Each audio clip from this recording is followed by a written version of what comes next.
Erica, good to see you. We were just talking about the new approach of hitting for the St. Louis Cardinals. There's a new approach in the clubhouse for the Angels, and it has everything to do with cell phones. What's the deal there, Erica? Yeah, I really don't think there's too much that goes into it. And honestly, it was a collective conversation at the beginning of spring training for the Angels. It was a conversation that was amongst the players and Ron Washington. It wasn't a directive from Ron Washington. He was just the one that was delivering the message. And it isn't as serious as it sounds. It's really just to cultivate relationships and have the veterans mix well with the young guys on the roster.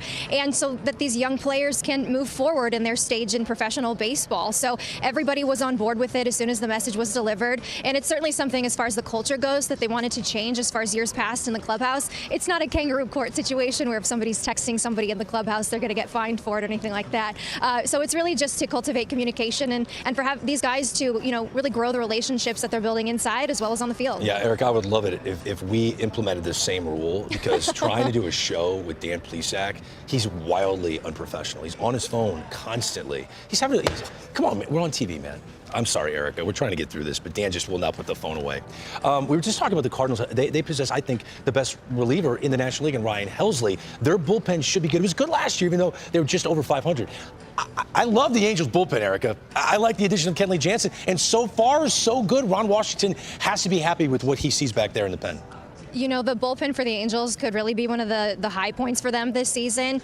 You've got a lot of young arms in there. Yeah, there's some inexperience, sure, but at the start of spring training, Ron Washington said the addition of Kenley Jansen is the best thing that has happened to the Angels in 2025. Not just because he's a future Hall of Famer and he's got 449 career saves now after picking up 2 in a row the last 2 days in Chicago, but Kenley wanted to bring that winning culture. So immediately when camp started, he knew about the conversations of the 1-2 punch on the back end with he and Ben Joyce, the volunteer fireman who we saw in Chicago as well. So the bullpen for the Angels, yeah, it's looked good. Yeah, there's going to be some growing pains. They also have Robert Stevenson waiting to get him back after having Tommy John surgery there. So there's a lot of optimism with the bullpen, and that starts with having Kenley Jansen in there. Hey, Erica, it's Dan. What kind of influence has Kyle Hendricks brought to this starting rotation? Yeah, I don't even think you can put into context just how huge his impact has been. And honestly, from a personal standpoint, he is one of my all-time favorite humans in the game of baseball. And I just met him a couple weeks ago back in Arizona. He's just so smart. He's so aware of everything that's happening. And he's so happy to be giving all of the advice in all of his years in the game. So it's his veteran leadership along with Travis d'Arnaud that's really going to be the difference maker. He is so approachable. He has made everything accommodating for the young players on the staff, the young guys that are part of the rotation. You can't understate the importance of having somebody like that here. And it can also, just make the growth of these guys happen that much quicker. No disrespect to any of the veteran pitchers that have been here in the past, but somebody like him, the professor, he's got a lot to offer. He's a World Series champion. And he also talked about the similarities earlier this spring of, winning a World Series with the Cubs and the young core that he was around in Chicago, and the similarities with the Angels now that they've got that young core and they're building around them as well. So he has been absolutely huge to have with the Angels. All the attention's paid to Mike Trout in right field, but there's a 23-year-old kid that was playing in center field the other day. He now has more home runs than Mike Trout does this year so far. Is Kyren Paris more than just a Band-Aid in center field until Joe Adele gets back? Or does he have a chance to see more ABs? Well, right now, Ron Washington is talking about playing the hot hand, and he wants to make sure all of these guys get their ABs. But Kyren Paris is certainly not up here just to ride the bench, and he won the backup center fielder job from Mickey Moniak this spring, who's now with the Colorado Rockies, because of the work that he put in. And Kyren Paris is a really, smart head on his shoulders. He went this offseason on his own to work with Aaron Judge's hitting coach, so you'll see some similarities as far as the swing is concerned. But just the fact that he was so aware to say, I've learned from my past failures, and I want to grow from them. And yesterday he hits the go-ahead home run against the White Sox, just his second career home run. He's a great athlete, so he's a natural infielder, but he looked comfortable in center field yesterday, so we're going to see him there. Joe Adele is still the everyday center fielder. He'll likely be back in there tomorrow, but you can't deny what we're seeing from Kyren Paris. He could be one of the breakout stories for the Angels this year. Eric, I don't know if you know this, but I have a bad knee, and my bad knee will sort of ache when I have like a premonition, and my bad knee is barking right now. Mike Trout hits his first home run of the season tonight. I'm just letting you know. It's going to be a big story you have to cover, just to let you know. Okay? Book it. You're calling your shot, Greg. I love it. I support it. I'm fully here for it. Erica Weston, so fun to hang out with you.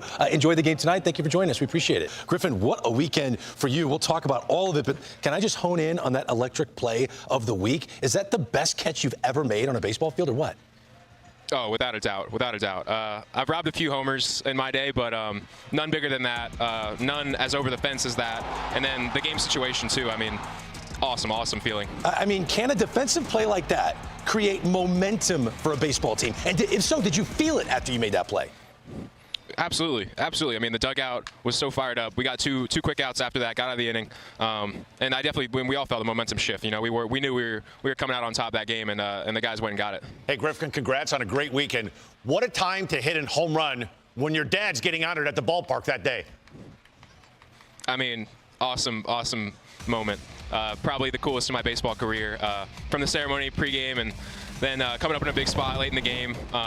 Couldn't have scripted any better, and so much friends and family here to watch it and be there to support. So, man, it was like a dream. Were you old enough now to remember vaguely your dad playing? Do you have good memories of watching your dad play? Yeah, absolutely. I think I definitely remember the run in 03. I was like 6 years old.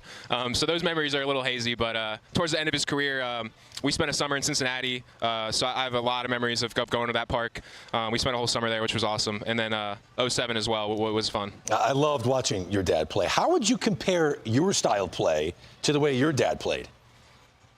I think there's a lot of similarities and differences. You know, he definitely instilled in me how to be a professional, you know, and just doing all the little things right, which makes a great player. He always will tell me that he could never hit the ball the other way for power like I could, and he just says he had to pull every homer he ever hit. But I think, you know, there's a lot of good stuff of what he instilled in me as well. What is the mantra right now for the Miami Marlins? A great opening week, but take us inside that clubhouse. What are you guys expecting from this 2025 season? Grit, man. It's a gritty group. You know, we got a lot to prove. Not many of us have much time in the big leagues, and there's a lot of talent there. I think we have 16 of us are on our first opening day roster, which is a pretty crazy number. And I think there's so much talent, man. So much talent, so much potential. We're ready to grind out these wins, and I think it's very telling that our first 3 wins are walk-offs, all one-run games, even the lost one-run game. I think we're going to be in a lot of games. Hey, Griffin, one of the cool things about playing in the Marlins in my day when your dad played, the PA announcer, the bark is a very big a part of the Conine family, right? The hoof, hoof, right? Yeah. He's I've had many of his former teammates or coaches come up to me and ask if he's still doing the bark, and I'm like, yeah, he does it all the time. He still loves to, I've got one for you. Me. I've got one for you now. When you come up at bat tonight, we're going to send this to the Marlins. Now batting for the Marlins, number 18, Griffin Conine. Hoof, hoof, hoof. Hey, if that plays and I get a hit, it's got to be every time. Oh, every time. I love it. Let's impact the Marlins in some way. It'd be funny. You guys are great to watch this weekend. Keep it going. Griffin Conine of the Miami Marlins. Best of luck the rest of the 2025 season. And thank you for joining us on the National Pregame Show.